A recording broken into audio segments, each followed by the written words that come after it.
Rahul, thank you so much for joining us on that story. Moving on, it seems nothing is going well between alliance partners JDU and the RJD. Sticking to his stand on Ramnath Kovind, Bihar Chief Minister Nitish Kumar has made it quite clear that while he respects the former Lok Sabha Speaker Meira Kumar, he will not reconsider his party's stand to back the NDA candidate.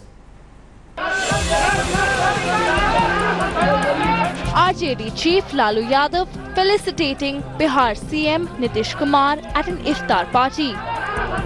The Janta camaraderie on full display. BJP's masterstroke on presidential pick, bringing the fissures in the Mahagathbandhan out in the open again. And after the initial snub, Nitish now mocking at the UPA's counter of Meira Kumar. कि बिहार की बेटी होने से मुझे भी बहुत गर्व की अनुभूति होती है। बिहार की बेटी के प्रति इतना सम्मान था, तो इसके पहले 2 बार अवसर थे। मुझे समय तो बिहार की बेटी याद नहीं आई थी, और मेरी समझ से अब भी इनको पुनर्विचार करना चाहिए। हम अपील करेंगे, बार बार समझाएंगे उनको, और माननीय मीरा कुमार जी को, मीरा कुमार जी दलित की बेटी, जगजीवन बाबू की बेटी, बिहार की बेटी है, नारी सशक्तिकरण की जब बात हो रही है, तो ऐसे महान महिला को हम लोगों ने राष्ट्रपति के इतना ऊंचे पद पर हम लोगों ने उम्मीदवार बनाया है। Bihar's formidable political force that decimated the Modi juggernaut in 2015 seems to be falling apart. And as the general elections come close, will Nitish abandon the socialist ship sailing in dangerous Modi waves? Bureau Report, India Today. My colleague Rohit Singh now joins us live on the story from Patna. Rohit, Lalu Yadav says Nitish Kumar is committing a historical blunder by supporting Ramnath Kovind. Nitish says Bihar ki beti aapko ab yaad aayi. What does this mean for the Mahagathbandhan in your experience?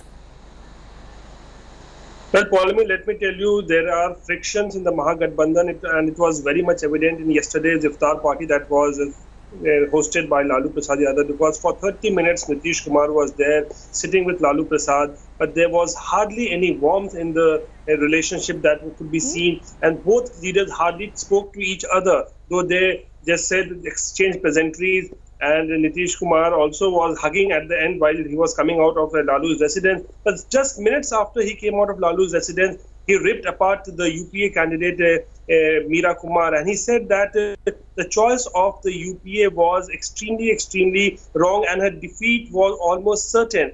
And what he suggested the opposition party, which included Lalu, Nitish and other leaders, that आपको रणनीति बनानी चाहिए जीतने के लिए in 2019. So the message was very clear from Nitish Kumar that the strategy with which the opposition was moving towards 2019 was extremely wrong, and it was all starting with Meira Kumar. He said Meira Kumar was the first big mistake that the opposition was making towards the 2019 mission 2019, and he suggested that if you have to win 2019, you have to reformulate your strategy. The message was very clear from Nitish Kumar that he is sure that in 2019 there could be a return of the BJP government, and obviously he is not comfortable in the Mahagathbandhan at this point of time in Bihar, though his government is continuing, and it only is a matter of time. We have to see that when Nitish Kumar chooses to dump Lalu and move towards the NDA. Absolutely. Rohit, thank you so much for joining us with your inputs on that developing story.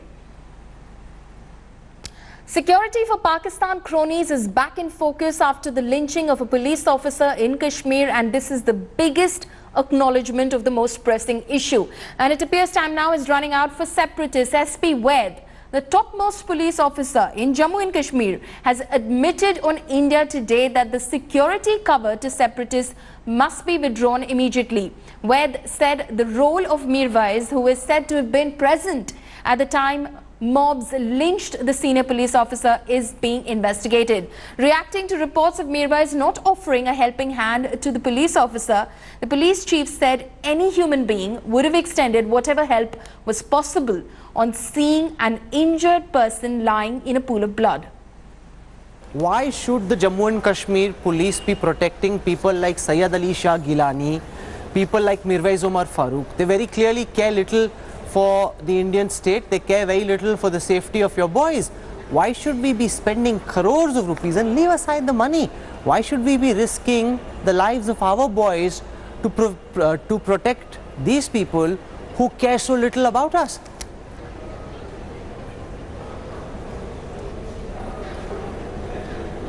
I agree. I think time has come to take a call, and I think government will take a collective decision very soon.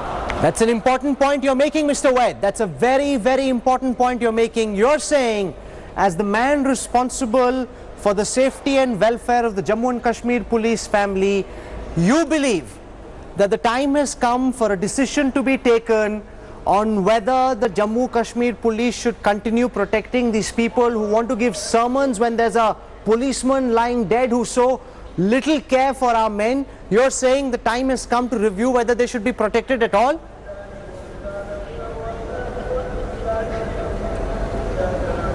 Absolutely. The idea of security for separatists and not those who serve the constitution seems bizarre. The police officers' lynching has yet again put the spotlight on the security provided to Pakistan backers like Meira Kumar Farooq. This becomes more shocking. Remember, the Mehbooba government had in fact denied a bulletproof vehicle to police officer Feroz Dar despite him making several requests. When our braves are being ignored and are increasingly finding themselves isolated, the government's security to separatists is utterly shameful. Well, police security is given by the state for those who take a stand by which the state being the beneficiary is not to the liking of the militants. But here these people are the militants. So I think there is no logic in getting security from the state at taxpayers' expense. As the Indian state, have we failed to protect the interests? Have we failed to safeguard the safety of those people who have stood by the Indian flag and are instead ensuring security and safety of those who are throwing slippers at the Indian flag?